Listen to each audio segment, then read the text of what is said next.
Kembali di Newsroom pemirsa, pemerintah Jawa Timur tengah melakukan tracing ketat setelah ditemukannya kasus COVID-19 varian Omikron. Pasien tersebut terdeteksi Omikron setelah pulang berlibur dari Bali.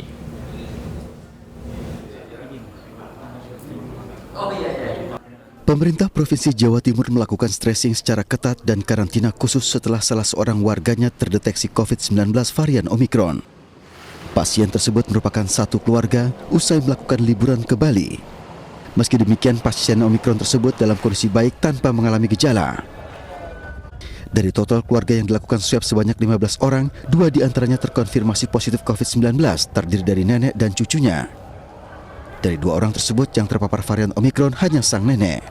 Itu daftar namanya, siapa saja kontak eratnya, baik dari keluarga sampai tetangga, sampai yang serombongan ke Bali, itu semua juga sudah dipantau oleh Dinas Kesehatan. Jadi pemantauan ketat, bahkan isolasi mandiri dilakukan kepada mereka semua yang terindikasi kontak dengan yang bersangkutan. Jadi itu semua sudah dilakukan sebagai langkah proteksi dari Dinas Kesehatan. Pemerintah Provinsi Jawa Timur juga melakukan koordinasi dengan Pangdam 5 Brawijaya, Kapolda Jawa Timur, serta Menteri Kesehatan untuk melakukan proses pencegahan terhadap kemungkinan merebaknya varian COVID Omikron di Jawa Timur.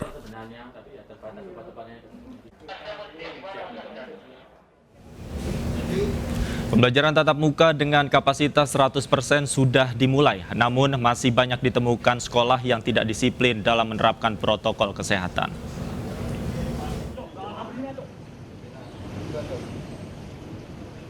DKI Jakarta kembali menggelar pembelajaran tatap muka dengan kapasitas 100%, sesuai keputusan 4 menteri tentang penyelenggaraan pembelajaran tatap muka di masa pandemi COVID-19.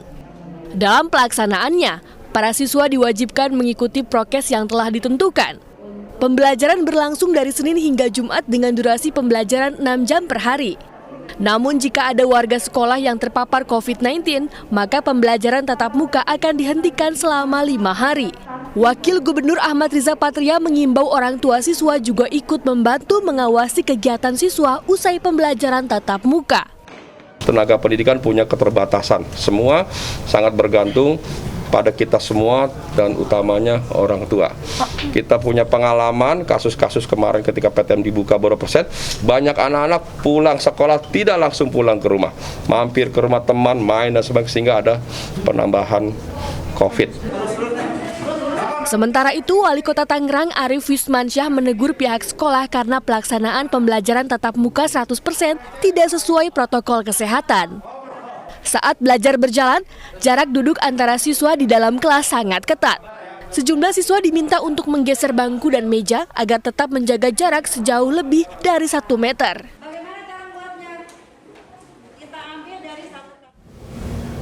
Di tengah merebaknya kasus COVID-19 varian Omikron, pemerintah mewajibkan pembelajaran tatap muka 100%. Dan untuk membahasnya, kita sudah bergabung bersama anggota Komisi 10 Hetiva Saifuddin dan Ketua Umum Ikatan Dokter Anak Indonesia Dr. Piprim Basarah Yunarso. Selamat sore Bu Hetiva dan Dr. Piprim. Selamat sore. Selamat sore. Baik, saya ingin ke Bu Hetiva terlebih dahulu. Bu Hetiva, bagaimana Komisi 10 melihat kebijakan ini? Di tengah maraknya varian Omikron transmisi lokal ditemukan, namun kebijakan ini tetap dilakukan. Bagaimana Anda melihatnya? Ya, sebetulnya tentu saja kita selalu mengingatkan ya, kita perlu tetap waspada dan yang namanya kesehatan dan keselamatan anak dan juga lingkungannya tetap nomor 1. Tetapi kami juga intens ya berdiskusi tentang dampak dari pembelajaran jarak jauh yang sangat berkepanjangan terhadap hasil pembelajaran, dan itu pun tentu sesuatu yang harus kita pikirkan sebagai salah satu dampak yang sangat merugikan dari pandemi COVID ini. Nah, tentu saja mengambil keputusan tidak mudah ya, karena kita harus tetap Davi memperhitungkan manfaat dan mudaratnya selalu dibandingkan gitu. Nah, saat ini gitu ya, tentu saja dengan pengaturan baru melalui SKB 4 Menteri ini sebetulnya telah dibuat ya satu kriteria yang diharapkan bisa menjadi satu rujukan bagi semua pemerintah daerah terkait dengan pelaksanaan pembelajaran tatap muka yang dilakukan mulai hari ini. Nah, tentu saja di dalam peraturan ini memang pembelajaran tatap muka sangat bervariasi sesuai kategorinya. Nah, hanya yang berada di kategori A seperti DKI Jakarta gitu yang sudah bisa melaksanakan PTM 100% karena PTK atau pendidik dan tenaga kependidikannya sudah divaksin. Kedua, sebanyak 100%, kemudian juga kondisi PPKM di daerahnya juga dalam level yang 1-2, dan juga mungkin ada banyak hal-hal lain yang dipertimbangkan yang membuat kita cukup optimis bahwa pelaksanaan pembelajaran tatap muka ini akan berjalan lancar. Gitu. Tentu dengan beberapa catatan ya, mungkin Pak Piprim nanti juga bisa menambahkan gitu ya, tentu saja kedisiplinan bukan saja dari si peserta didik anak-anak sendiri gitu ya untuk bisa menjaga dirinya sendiri, tetapi juga bagaimana orang tua bisa ikut serta dan juga tentunya guru di sekolah. Baik, artinya kebijakan ini tidak baku dan tidak disamaratakan antara kondisi satu sekolah dengan sekolah yang lain. Tentu menyesuaikan dengan kondisi. Namun masih ada mungkin orang tua yang khawatir jika anaknya harus melakukan pembelajaran tatap muka. Dr. Piprim melihat hal ini, sejauh apa resiko yang mungkin akan ditimbulkan dari proses pembelajaran tatap muka ini, dokter?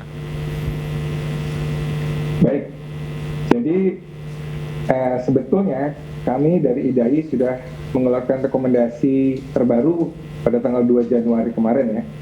Pada intinya adalah anak-anak yang sudah vaksin 2 kali ya, 2 minggu pasca vaksinasi yang kedua itu secara teoritis bisa dianggap aman untuk mengikuti pembelajaran tatap muka. Sayangnya anak usia 6-11 tahun ini kan baru 1 dosis ya, sehingga ini cobalah kita bersabar menunggu dosis kedua. Pasca dosis kedua 2 minggu mungkin bisa kita mulai. Itu pun juga kita mesti memperhatikan. Biasanya pasca liburan panjang, ini kan habis liburan Nataru nih, itu biasanya ada lonjakan kasus COVID. Nah, sehingga kami menghimbau ini hati-hati sekali, jangan sampai kita nanti keburu kasusnya meluas kemana-mana. Ini kita seperti memadamkan kebakaran ini. Padahal kita ingin upaya preventif ya. Jadi jangan main-main sama anak-anak kita gitu loh. Dan sebagian orang tua juga galau ya, ketika anaknya belum vaksinasi lengkap kemudian disuruh masuk sekolah. Nah ini juga mungkin mesti jadi perhatian juga dari pihak pemerintah maupun pihak sekolah ya. Baik, saya garis bawahi harus menunggu dosis kedua. Saya ingin kembali ke Mbak Tifa. Apa sebenarnya yang menjadi urgensi sehingga pembelajaran tatap muka ini memang harus dilakukan saat ini juga? Tadi Dr. Piprim mengatakan bahwa kenapa tidak menunggu dosis keduanya ini sudah rampung baru pembelajaran tatap muka dilakukan? Ya, sebetulnya menunggunya tuh sudah cukup lama ya. Kita kan juga melihat dinamika atau perkembangan situasi, dan bukan tidak mungkin tentu saja satu kebijakan itu bisa dievaluasi. Namun gitu sejauh ini dari persiapan yang ada gitu ya, khususnya di beberapa daerah dengan kriteria yang tadi disebutkan, dipandang sudah cukup mumpuni lah ya untuk bisa memulai. Nah, tentu saja menjadi catatan penting sih dari Dr. Piprim ya soal percepatan vaksinasi. Jadi saya kira ini juga menjadi satu yang mungkin catatan tersendiri bagi pemerintah supaya mendorong orang tua agar segera melaksanakan vaksinasi COVID-19 bagi anak-anaknya. Dan saat ini juga hampir semua tempat termasuk di DPR RI kami menyediakan vaksinasi serentak gratis dan sangat mudah gitu ya bagi anak-anak gitu. Walaupun tentu saja karena ini baru dimulai gitu ya, sayangnya tentu saja tidak sempurna seperti apa yang Dr. Piprim harapkan. Sebetulnya kalau sudah dosis kedua itu jauh lebih aman lagi ya, apalagi kalau orang tua dan juga guru-guru sudah booster vaksin, lebih aman lagi gitu. Tetapi dengan segala kekurangan itu kami masih berpikir ya ini bisa kita tolerir lah ya resikonya gitu, dibandingkan dengan kalau kita menunda kembali 1 bulan untuk tidak belajar gitu. Mungkin nah inilah yang tadi kita sebutkan ya, ada trade off-nya lah gitu. Nah, tentu saja kami juga tetap mengevaluasi ya pelaksanaan hari ini seperti apa, kemudian kelemahan-kelemahan yang terjadi di dalam proses pembelajaran yang ada, dan tentu saja mudah-mudahan kita berharap ya apa yang dikhawatirkan tidak terjadi. Baik, Bu Hetifah, kemudian pertanyaannya adalah ini kan berlaku di seluruh sekolah. Bagaimana kemudian pengawasan ini akan berlangsung ketika di sekolah, di masing-masing sekolah tidak memiliki fasilitas yang sama, situasinya juga berbeda. Siapa yang kemudian nanti akan mengawasi? Tentu saja ya, sebetulnya pemerintah daerah kita harapkan menjadi pihak yang paling dekat ya dengan sekolah-sekolah di daerahnya. Jadi kita berharap pemerintah daerah itu justru bukan tadi menahan-nahan PTM, tapi mencoba untuk menyempurnakan kekurangan-kekurangan yang ada di dalam proses persiapan. Jadi memang kalau kami lihat ya dari sisi pengaturan gitu, sekarang kita cenderung untuk mendorong pembelajaran tatap muka gitu ya, semakin cepat, semakin baik jika sudah memenuhi persyaratan-persyaratan itu. Nah, jadi jangan sampai ada pemerintah daerah yang justru menunda-nunda kembali pembelajaran tatap muka ini. Nah, jika nanti ada persoalan di dalam hal misalnya infrastruktur, kekurangan, dan juga hal-hal lain yang dianggap akan mempengaruhi, tentu saja diharapkan semua pihak ya, termasuk Satgas Covid daerah dan juga orang tua murid ya, kan kita juga punya komite sekolah yang sama-sama ikut mengawasi proses pembelajaran sehari-hari di dalam proses PTM ini. Baik. Saya lihat di banyak daerah orang tua juga ikut aktif ya, setiap hari ada bergantian mengawasi kondisi di sekolah, dan jika memang ada kekurangan yang perlu diperbaiki tentu bisa segera dilakukan. Baik, Dokter Piprim, PTM ini sudah dilakukan dan hari ini adalah hari pertama. Kemudian apa yang menjadi catatan yang penting untuk diperhatikan bagi pihak sekolah maupun orang tua?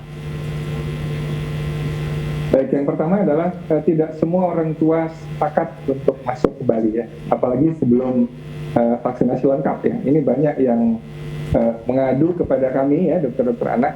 Ini bagaimana anak-anak baru sekali vaksin kok sudah disuruh sekolah ya. Sehingga mungkin mesti ada opsi ya bagi orang tua yang tidak mengizinkan anaknya PTM. Ini seperti apa pihak sekolah menyikapi? Jangan sampai kemudian nilai anaknya dikurangi misalnya seperti itu. Ya. Yang kedua, oleh karena itu sebelum anak-anak ini divaksinasi lengkap, kami tetap merekomendasikan PTM itu 50% dulu saja ya, sambil menunggu kita lihat situasinya. Karena virus Omikron ini sangat-sangat menular. Jadi catatan, Omikron ini sangat-sangat menular, jauh lebih menular dibanding Delta. Ya, kalau Delta saja sudah seperti itu, apalagi Omikron ya. Apalagi tadi kan sudah disebutkan, ini baru berlibur di Bali, kemudian menyebar, ada transmisi lokal sudah mulai. Jadi euforia, kegembiraan masuk sekolah itu jangan sampai mengabaikan aspek-aspek kesehatan. Ya, please, ini buat semua kita, dan kebaikan kita bersama. Jangan sampai kita menyesal, sudah dibuka, menyebar, kemudian kita susah memadamkan kembali. Ketiga, kalaupun terpaksa nanti sekolah, tolong sekali diperhatikan protokol kesehatan seperti masker, jangan makan bareng-bareng, dan yang juga penting adalah ventilasi udara. Ya, sirkulasi udara di sekolah itu agar supaya bagus aliran udaranya ya. Karena begitu ventilasi udara itu tidak bagus, sirkulasi udaranya tertutup ya, Omikron itu ketika dia melalui droplet ya, itu nanti bisa beredar di udara di ruangan tadi ya. Jadi ini juga sangat berbahaya sebetulnya kalau kita melihat ke situ ya. Jadi kita memang mesti mempertimbangkan ya antara kebutuhan anak-anak kita sekolah PTM dengan aspek kesehatan yang juga mesti kita jaga betul. Jangan sampai situasi yang sudah kondusif ini kemudian kita merah lagi. Ya, kita tentu tidak inginkan. Karena kalau itu kan nanti jadi mundur semua ya. Ya, terima kasih. Baik, tentunya kita tidak menginginkan itu semua. Bu Hetifah, jika memang nanti kasus Omikron misalnya katakanlah ditemukan di sebuah sekolah, bagaimana aturan penanganannya kemudian? Apakah sudah ada? Iya, pasti akan seperti di DKI ya, jika tentu saja akan segera ditutup ya, seperti sebelumnya juga, pasti kegiatan belajar mengajar akan ditutup untuk sementara dan juga akan dievaluasi kembali.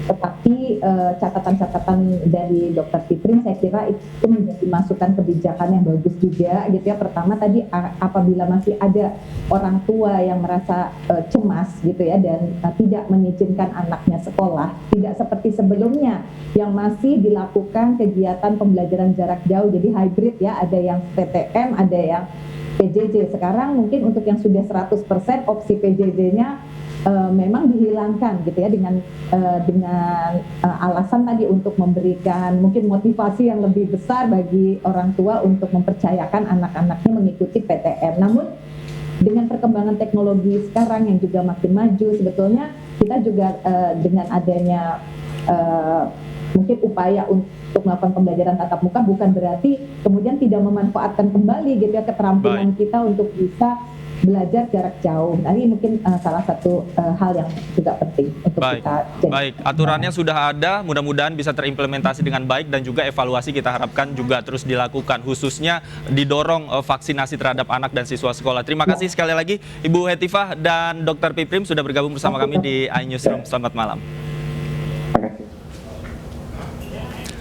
Pemirsa, Presiden Joko Widodo resmi perpanjang status pandemi COVID-19 di Indonesia. Keputusan itu ditetapkan lewat Kepres nomor 24 tahun 2021. Dalam keputusan Presiden yang diteken pada 31 Desember 2021, Presiden Jokowi menimbang pandemi dan penyebaran COVID-19 yang dinyatakan sebagai pandemi global oleh WHO sejak 11 Maret 2020 dan ditetapkan sebagai kedaruratan kesehatan masyarakat berdasarkan Kepres nomor 11 tahun 2020 serta bencana non-alam berdasarkan Kepres nomor 12 tahun 2020 belum berakhir dan berdampak terhadap berbagai aspek termasuk kesehatan, ekonomi, dan sosial yang luas di Indonesia. Pertimbangan lain adalah putusan Mahkamah Konstitusi yang menegaskan pentingnya pernyataan dari Presiden atas status faktual pandemi COVID-19 di tanah air. Korban persekusi di Bekasi, Jawa Barat alami trauma dan sempat jatuh sakit. Kami hadirkan informasinya usai jeda, tetaplah di iNewsroom.